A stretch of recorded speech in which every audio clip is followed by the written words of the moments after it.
Assalamualaikum para pecinta penghobi ikan koi dimanapun Anda berada. Berjumpa lagi dengan kami di channel Masud Koi. Pada kesempatan kali ini kami akan mereview sebuah video terkait pertanyaan dari teman kita, dari Mbah Joy. Dia menanyakan terkait, tolong jelaskan beda ikan koi gendong telur sama short body bang, gitu ya. Jadi pada kali ini saya akan menyikapi pertanyaan tersebut agar lebih jelas dan gamblang. Dan yang baru menemukan channel Masud Koi, silahkan untuk subscribe dulu kawan-kawan. Dan jangan lupa tekan tombol loncengnya agar kawan-kawan semuanya bisa selalu update video-video kami yang semoga selalu bermanfaat untuk Anda semuanya. Oke, untuk selanjutnya kita akan jelaskan ya.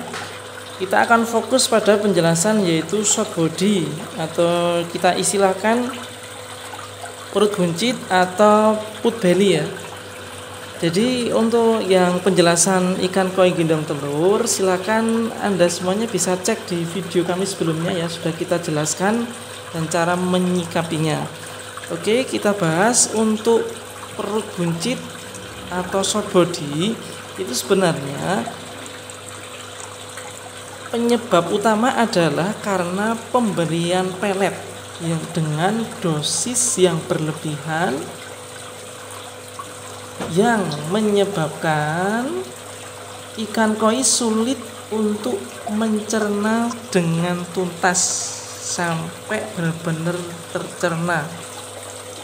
Nah, hal itulah yang menyebabkan atau menimbulkan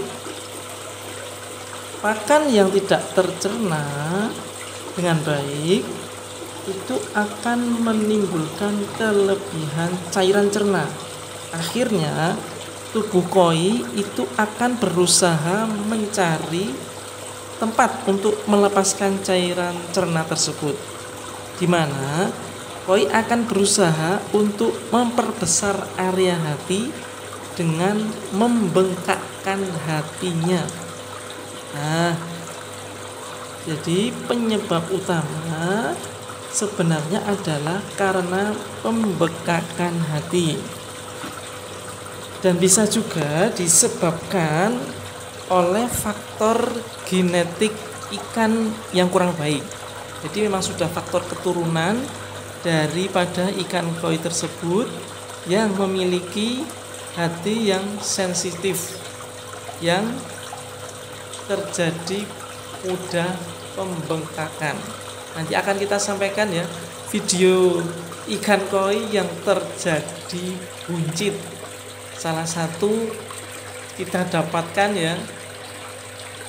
Ya, ini dia. Ini ikan koi size-nya baru 15 cm tapi perutnya sudah sangat gede turun membesar. Nah, inilah contoh dari ikan koi yang short body. Nah, kita cek. Nah, bagaimana solusi ikan koi yang sudah terjadi seperti ini? Yang pertama yaitu ikan koi dikarantina. Biasanya kita lakukan karantina itu selama 14 hari. Jadi diangkat, kita taruh di bak karantina dengan powerful aerator dan filterisasi ya. Jadi di dalam bak karantina kita lakukan treatment seperti karantina ikan koi yang lain ya. Yang pertama yang jelas adalah kita puasakan ikan koi ya. Kita puasakan ikan koi, dan yang memiliki heater untuk pemanas suhu bisa dinyalakan dengan suhu 30 maksimal 32 derajat Celcius. Dan juga dilakukan dengan treatment jamur dengan Maintenance Blue, tapi yang jenis bubuk dengan dosis secukupnya ya, jangan berlebihan. Ingat, karena Maintenance Blue itu sifatnya juga mengikat oksigen.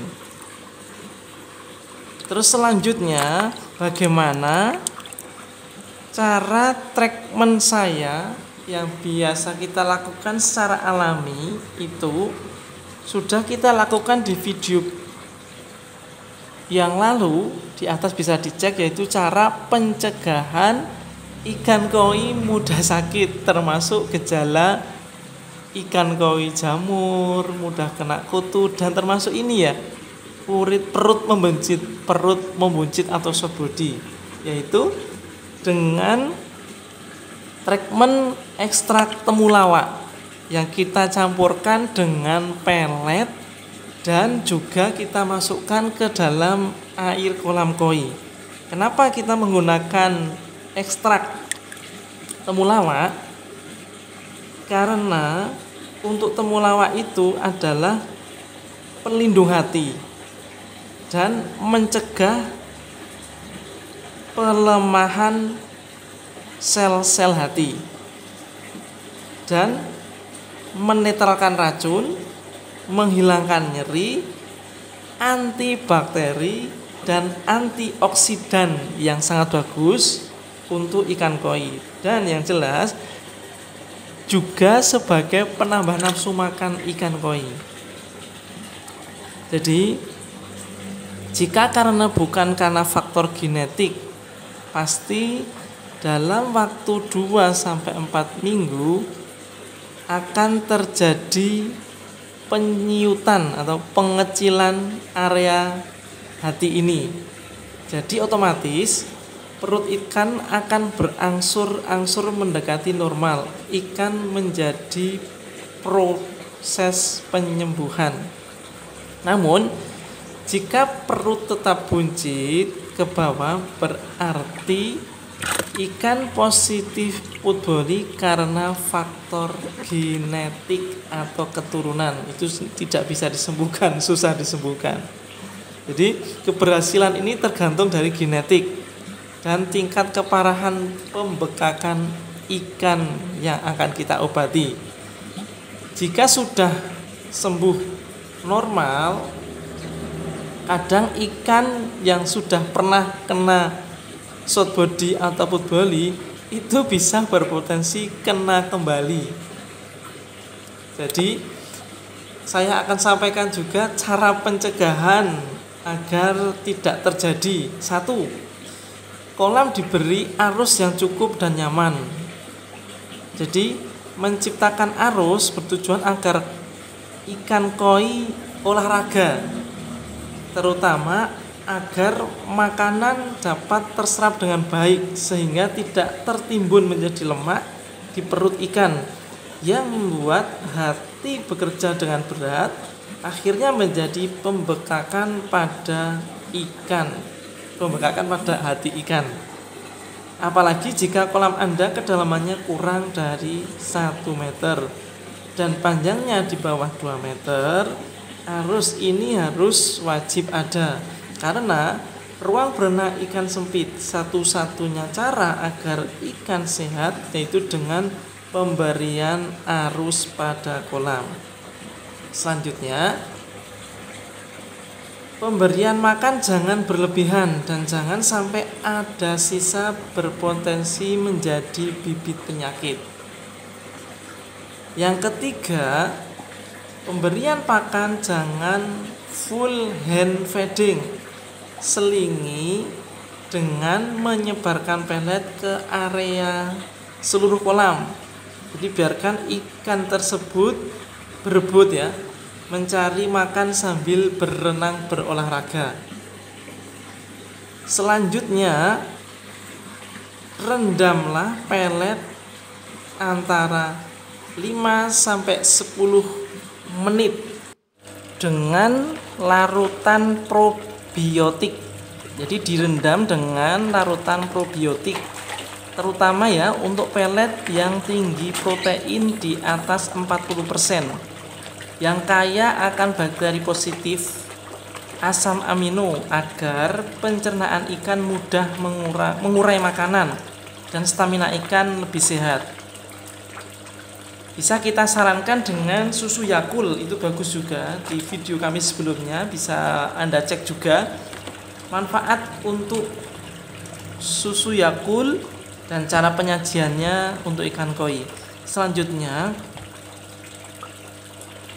jadi sesekali pelet dikasih atau dicampur ya dengan ekstrak temulawak. Ya, itu bagus sekali sebagai suplemen Toxilab. Jadi temulawak sangat bagus sekali ya. Jadi saya perawatannya dengan temulawak dan beberapa rempah-rempah yang lain itu sangat bagus untuk kesehatan ikan koi kita. Selanjutnya, selalu biasakan ikan itu dipuasakan ya. Dalam sebulan itu bisa dilakukan puasa 1 hari atau 2 hari.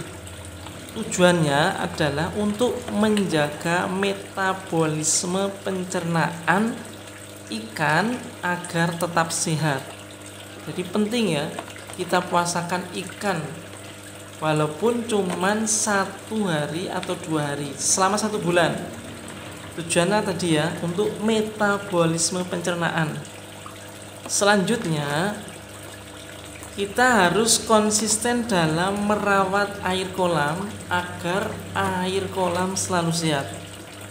Bisa dilakukan seminggu sekali, minimal kita lakukan back wash 30-50% air kita ganti dan membersihkan chamber mekanis dan tambahkan secukupnya bakteri starter pada chamber biologis. Chamber biologis sebaiknya diberi aerasi agar bakteri nitrifikasi bekerja dengan baik, mengurai racun nitrit ya, mengurai racun nitrit menjadi nitrat. Jadi ingat, semua bibit penyakit itu diawali sebenarnya oleh parameter air yang kurang baik atau kualitas air yang buruk, sehingga jamur dan bakteri bisa tumbuh. Jadi bakteri patogen atau bakteri jelek, sehingga konsistenlah dalam kita selalu merawat air kolam koi. Oke, demikian penjelasan kami. Silahkan lanjut di kolom komentar untuk berbagi pengalaman treatment yang berhasil mengatasi put belly atau short body, agar wawasan kita semua dapat bertambah. Oke, semoga bermanfaat. Terima kasih. Ada kurang lebihnya mohon maaf. Wassalamualaikum.